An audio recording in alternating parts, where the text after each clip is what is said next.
Hello and welcome back to the channel. Just thought I'd drop a little video in to explain what's going on. As you know, we are the Slow Rapido, and currently I am releasing a set of videos on the conversion that I did on my T5.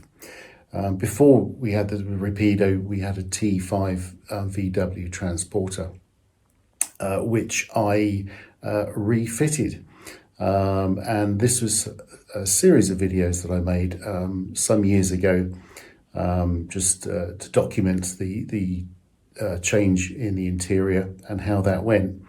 I hope you enjoy it. I hope you find it interesting. If you do, please leave a comment below, and yeah, I hope you enjoy the series, and thank you again for watching. Right, so here we are, part one, day one. I'm just going to quickly run through some of the tools we're going to use, because first job is put the edge trim on all of the pieces that require edge trimming.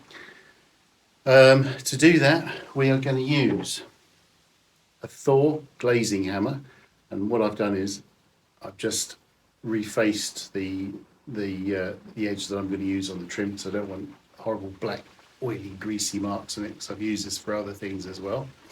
I've got a trimming tool for cutting the trim in various angles, so it's useful. Stanley knife or craft knife with a nice brand new blade. Right, so let's get to it. So first part up is the tabletop. This would normally have a cutout in the centre of it for a gas hob. I asked them not to put a cutout in because I wasn't sure what cooker I'm going to install yet. So until I've decided what I'm going to do, there's no cutout for the cooker. I'll do that at a later stage once I've decided what cooker I'm going to use. So we're going to put this edge trim in. Not going to bore you again too much with it, but as you can see, there's a lip on one side, and that lip goes to the outer face of the piece that you're going to put on. So looking at this is upside down, so this is the underside of the countertop, because it's got the fixings on this side and the screw holes pre-drilled to go in there. So what we're going to do is put it up on its edge and insert this strip all the way around, ensuring that the overlap is on the top side. So we'll do that and then show you the finished result. Important safety tip: if, like me, you're using your wife's favourite dining table to hammer your trim on with, make sure you put some cardboard down. I'm using one of the sides of the boxes that the kit came in, so the wife doesn't kill me. Okay, so we've got the trim on the first piece of the worktop. However, we have one slight problem, and Evo Designs, thank you. Watch out for this kind of thing, guys. This is where the outer lip has actually gone underneath the facing top of the tabletop. So I'm now going to have to try and get this trim back out and tuck that in and refit. I'll let you know how that goes. Right, top tip to stop the edging strip going underneath the laminate that's on here. I found when you're putting in the strip, if you hold the lip over the top of the laminate as you tap it into position, that prevents it from going underneath the laminate and chipping it off the top. Now you don't have to smack the crap out of this. It goes in quite easily, and it's quite easy to get on once you've sort of found the knack.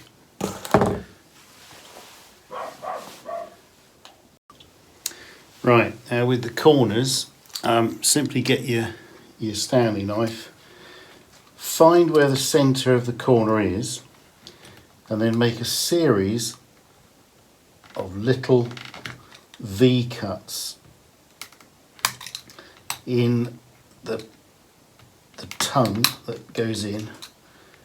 If you make, I reckon, about 3 of these little V cuts that go around the radius of the corner, so you end up with V cuts into there.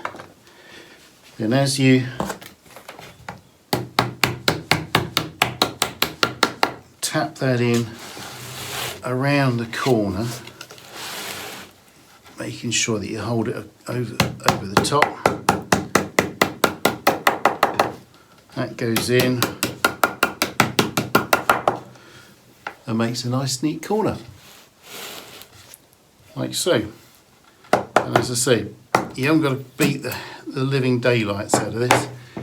It goes in very easily.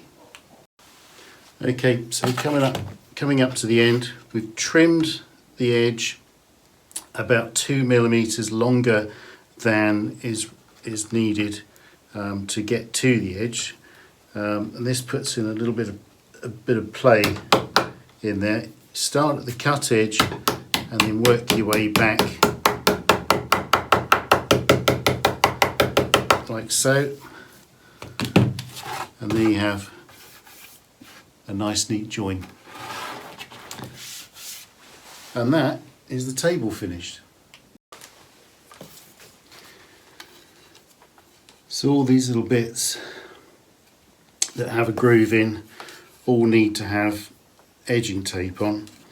Remember, the side with the holes in is the inside edge that you won't see, so the lip goes on the side without the screw holes. Useful tip. We've done all the trimming, put all the edge trims on, and put the inserts into the screw holes, and we have started assembly of piece 1. So these are the instructions, albeit very pictorial but very sparse in detail, and once you've put all your inserts in, you then have to start putting on these brackets. Be very careful screwing these in, because as soon as you start to get any tension on the screws, the nylon inserts start to spin round. I've not got a lot of faith in this, but we'll see how it goes. So with this piece, you get these locating lugs which slot into these 2 holes here, and they just slot in to there like so, and then it's just a case of screwing these in. As I say, don't put too much tension on these screws, because the nylon inserts just start to spin round, which is not very clever. Evo Designs, I think they could have done something better with that, but we'll see how it goes.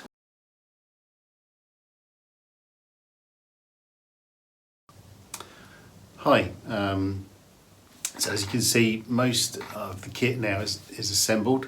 We've assembled the main sort of kitchen part with the worktop and the spaces for the fridge and cupboards and so on and so forth. This is the main sort of locker area that goes in the back corner. And then off to the side of this is going to be the shelf cupboard, which goes across the top of the back door. Now, this kit, supplied by Evo, has one or two issues, I'm afraid, and we're going to look at those in just a sec. They've drilled holes in the wrong places, drilled the wrong holes, the wrong spacings for components to go in. So not such an easy DIY flat pack as you'd expect it to be for the price that you're paying. So we'll just have a look at those in a sec. So first up, inside this cupboard here, which is the back cupboard here. Side door opens up like so, and here you have the holes drilled for the keep, which is this little plastic piece here. Now that should go there.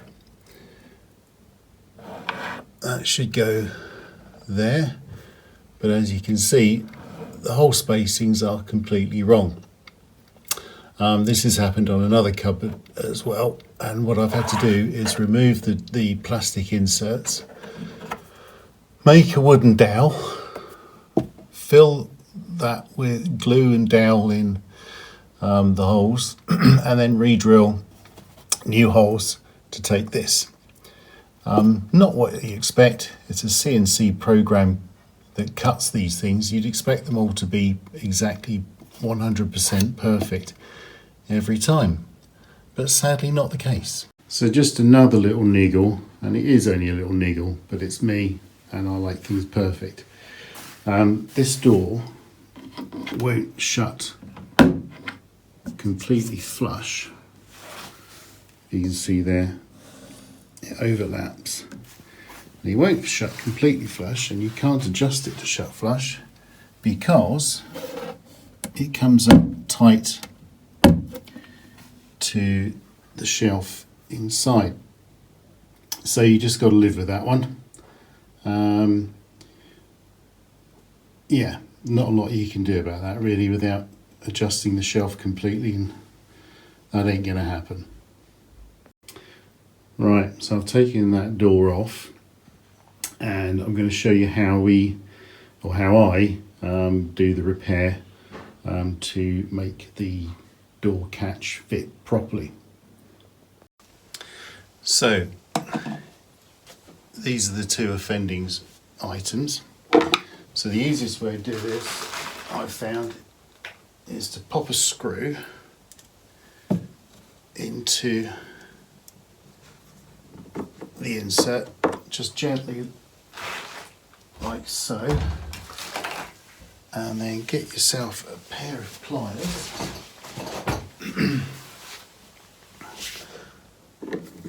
and pull the screw with the insert out. Do the same to the top one. Just gently wind that in a little bit and pull it out, like so. Then off to the garage and make ourselves a wooden dowel to glue into there. So show you that bit in a second. So get yourself some PVA or wood glue, bit on the end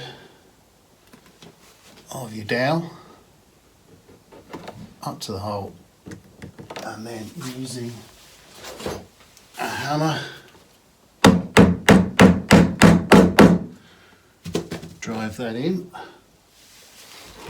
and then get yourself a saw and just gently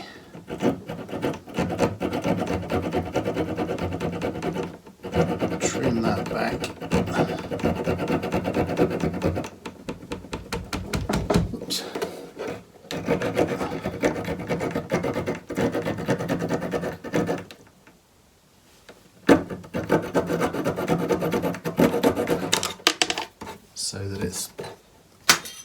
flush.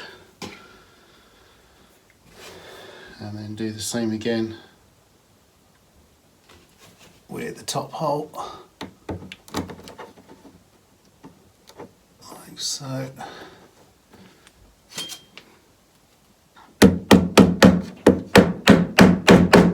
Tap that in, trim it off, let the glue dry, clean it up,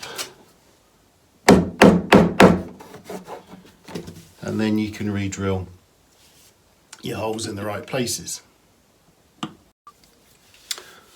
Okay, so that's the two dowels fitted and cleaned up. So now we're going to fit the little door catch, the little plastic door catch, where it needs to go in the right place. So for that we're going to have to pop the door back on to get the location of where this needs to be. I'll show you that in just a sec. Right, door's back on. So now we need to find the position for this keep, which is nice and easy really. So you just slide that in until that clicks into the right position. Whoops. Hopefully it holds it in the right place. Okay, and then simply get your screwdriver, get your pencil and mark where the holes need to be, like so.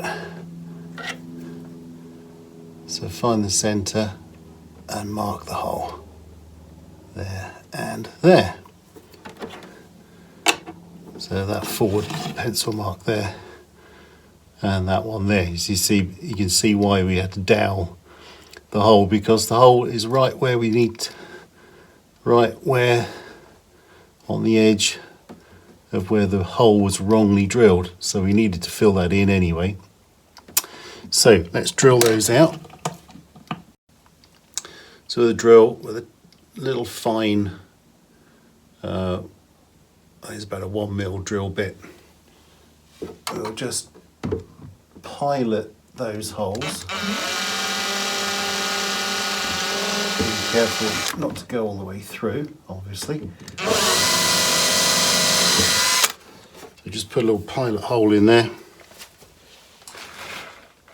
a couple of screws,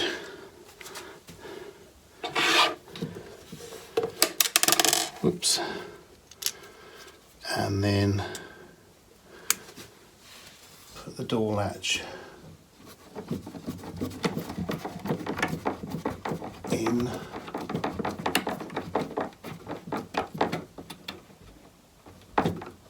like so.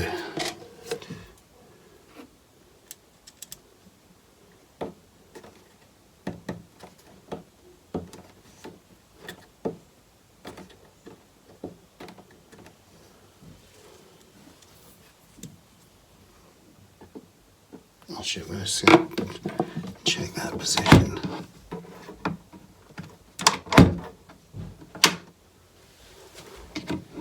Yeah, that's fine.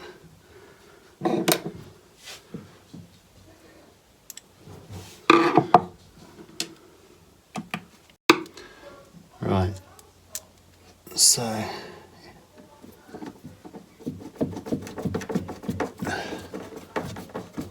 always pilot these, don't try and drive them in without piloting them first, because it just makes a mess and makes the job a whole lot harder.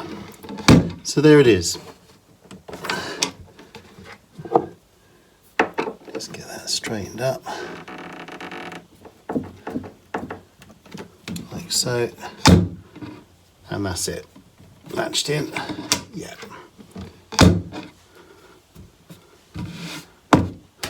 As it should be, and as it should have been from the factory, but sadly wasn't. So again, same story with this door at the bottom. the hole spacings where the latch should be have been drilled to receive a hinge by the looks of the spacing. So the spacings are completely wrong. So now the gluing and doweling session before we can fit this door. This is the third one and it's just not on. You pay enough for these kits, you expect them to be right. So Evo, you got some work to do, mate. Right, so we're going to leave that video there. Quite enough for one day, I think. Hope you're enjoying this build series so far. And as always, like and subscribe if you're enjoying it. Leave a comment below and we'll see you on the next one. Bye-bye.